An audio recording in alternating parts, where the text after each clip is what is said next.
के पहले दिन से ही किसान और मजदूर के खिलाफ रही है। इसने हमेशा किसान को, मजदूर को, गरीब आदमी को कमजोर करने के लिए फैसले लिए। तो पहले किसान आंदोलन चला था, उस आंदोलन में सारे देश के राजनीतिक पार्टियों के लोग किसान की बात करते थे और किसान के साथ खड़े होकर के उनको आश्वस्त करते थे कि हम आपके हितैषी हैं, आपके साथ जो आज अन्याय हो रहा है हम उसके लिए आपके साथ खड़े हैं, हम आपकी लड़ाई लड़ें। क्योंकि उस वक्त लोकसभा का चुनाव नजदीक था और सारे राजनीतिक दल ये चाहते थे कि लोकसभा में कहीं किसान की नाराजगी का सामना तुम्हें ना करना पड़े। कांग्रेस सबसे ज्यादा किसान की बात करती है और खास करके हमारे यहाँ हरियाणा में जो है, क्योंकि आंदोलन हरियाणा के अंदर ही था, सारे बॉर्डर जो थे वो चारों हमारे लगते थे, एक यूपी का था। यहाँ पे विशेष रूप से कांग्रेसी जो है ज्यादा इस इशू को लेकर के बड़ी बातें करते थे। आज पंजाब के बॉर्डर पे बैठे हुए किसानों को मेरे ख्याल करीब 1 साल हो गया।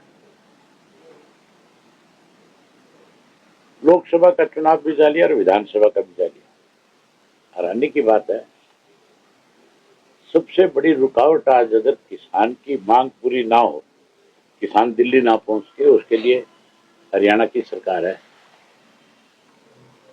सरकार ने आज इस तरह के बैरिकेड्स लगा रखे हैं, ये आदमी तो दूर की बात है, पक्षी भी पर नहीं मार सकते।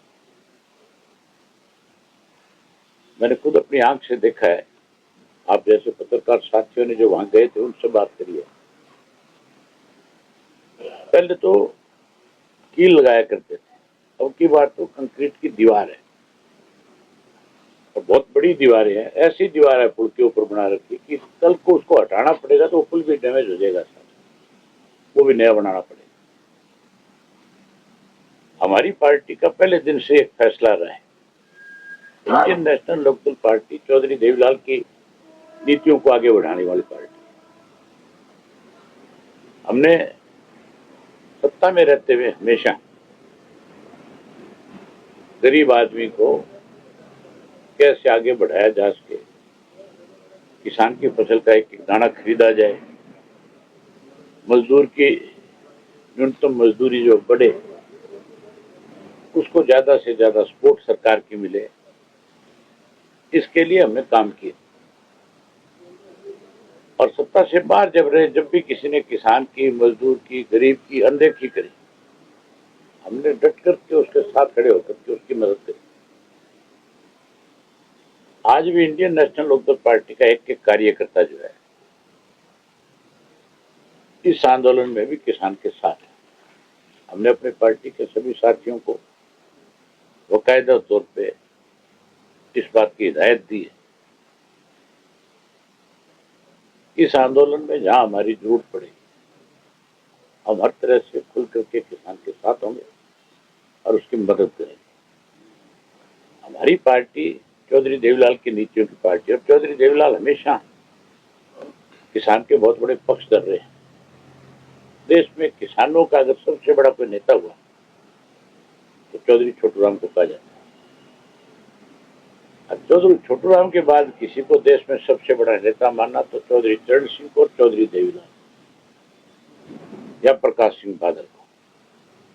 आज तो किसानों की बात तो बहुत लोग करते हैं, अखबारों में बयान तो बहुत देते हैं और किसान हितैषी होने का नाटक भी करते हैं, लेकिन जब उसकी लड़ाई लड़ने की बात आती है तो ना विधानसभा में बोलते और ना ये लोकसभा में बोलते, फिर ये चुप हो जाते हैं, फिर ये सरकार के साथ खड़े हो जाते हैं।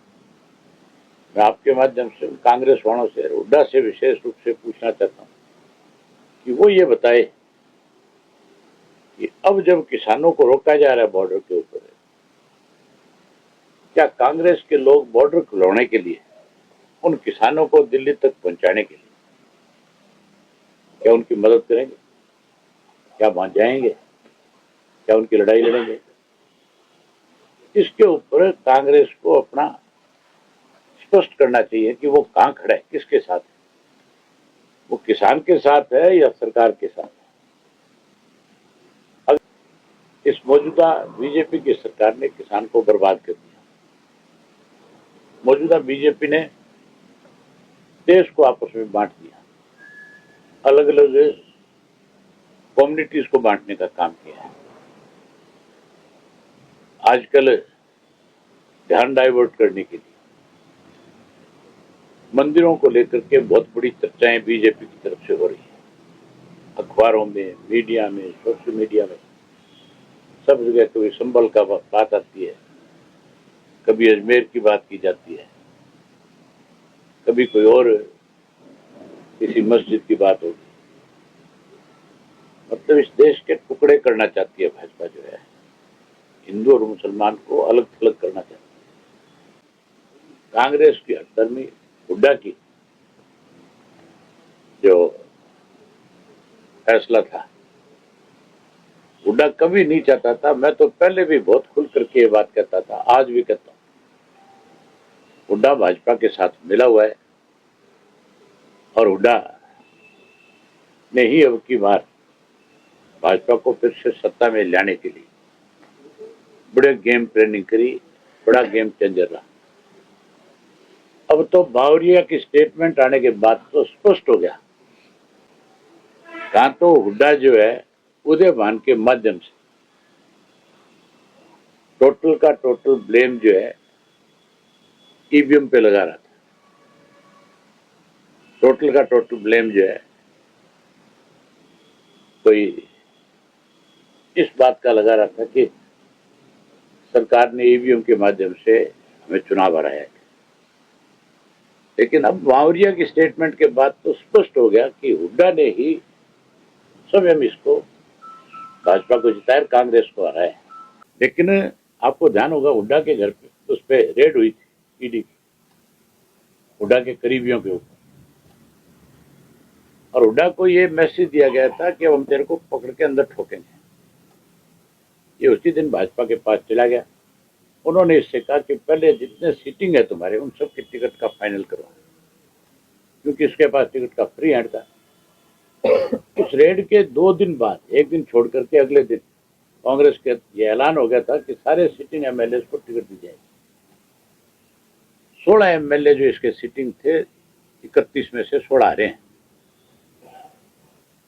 अगर वो बदले होते तो भी भाजपा सत्ता में नहीं। और लास्ट में जो 14-15 सीटें बांटी गई, उसमें 9 ऐसे लोगों को टिकटें दी गई थी जिनके नाम भाजपा ने आगे किए थे कि इनको टिकटें दो। ऐसे ऐसे लोगों को टिकटें दी थी जिनको टिकट देते उनका विरोध शुरू हो गया था, क्योंकि जिसको चाहते थे लोग कि इसको कांग्रेस की टिकट मिले, उसको दी नहीं, उसकी काट दी। सरदार राठौड़ को सारे लोग कहते थे इसको टिकट दे देगी, ये जीत जाएगी। उसकी काट करके वहां एक ऐसी डम्मी लड़की को टिकट दे दी जिसको हल्के में कोई नहीं जानता था। पहले दिन उसका विरोध हो गया। इसी तरह सोना की जो सीट थी, उसके ऊपर ऐसे आदमी को टिकट दिया जो पहले दिन पैसे देकर के टिकट लेकर के आता है। सारे कहते हैं कि पैसों से बिकी है, जबकि टिकट उनका जितेंद्र भारद्वाज था, वो सबसे बड़ा दावेदार था। इस तरह से 9 टिकटें फिर इन्होंने अपनी काटी। इस हुड्डा ने ही इस प्रदेश का भट्टा बिठाया, और आज जो है बीजेपी अगर सत्ता में है तो उसके लिए सबसे बड़ा जिम्मेवार जो है भूपेंद्र सिंह हुड्डा है। बताओ, बात ईवीएम की करते हैं। मैं भी कहता हूं कि बैलेट से चुनाव होना चाहिए। हम भी इस बात के पक्षधर हैं कि बैलेट से अगर चुनाव होता है तो और बड़ा प्रजातंत्र होगा। हो सकता है कोई ईवीएम में हो गड़बड़, लेकिन शैलजा कैसे चुनाव जीते अगर ईवीएम में गड़बड़ थी? नहीं जीतती है। हुड्डा कैसे जीता? ईवीएम में गड़बड़ होती तो मैं बाई इलेक्शन कैसे जीतता? फिर तो मुझे भी हराते। उस वक्त तो बीजेपी का मान के चलो बहुत कुछ दाव पे लगा हुआ था। उस वक्त तो भाजपा ये चाहती थी भी किसी तरीके से अभय सिंह को अगर हराएंगे तो किसान हारेगा। वो लड़ाई तो किसान के साथ थी। तो मैं इतना इस चीज को दोषी नहीं मानता। हाँ ठीक है, सारे देश के लोगों की एक डिमांड है कि ईवीएम की बजाय बैलेट से चुनाव हो, बैलेट से कराओ। लेकिन ये जो बहानेबाजी है इससे नहीं बच सकता। हुड्डा ये कह करके नहीं बच सकता कि ईवीएम में गड़बड़ थी। गड़बड़ तो हुड्डा में है। किसान आंदोलन को लेकर के जिस तरह से आपने इस्तीफा दिया, उसके बाद से दोबारा आपने चुनाव लड़ा, तो क्या इस बार भी ऐसा कुछ हम लोग की ओर से किया जाएगा? कोई अगर इस तरह के हालात बने, उस वक्त तो मैं एक विधायक था, अब हमारे 2 विधायक हैं। अगर कोई जरूरत पड़ी हम उस तरह से फिर मैदान में आएंगे, क्या दिक्कत है? चंडीगढ़ हमारा है। चंडीगढ़ की तरफ कोई आंख उठा करके देख भी नहीं सकता। ये सब लोगों को गुमराह करने के लिए इस किस्म की बातें बारी बारी पॉलिटिकल पार्टियों के लोग कहते रहते हैं। भाजपा की तरफ से लंबे समय से एक बयान आ रहा है कि हम विधानसभा के लिए जमीन अलॉट हो रही है, जल्दी विधानसभा नई शुरू कर देंगे। पंजाब के गवर्नर ने क्लियर कर दिया कि हमने कोई जमीन अलॉट नहीं करी है, कोई दी नहीं है, क्योंकि चंडीगढ़ का प्रशासक वो है।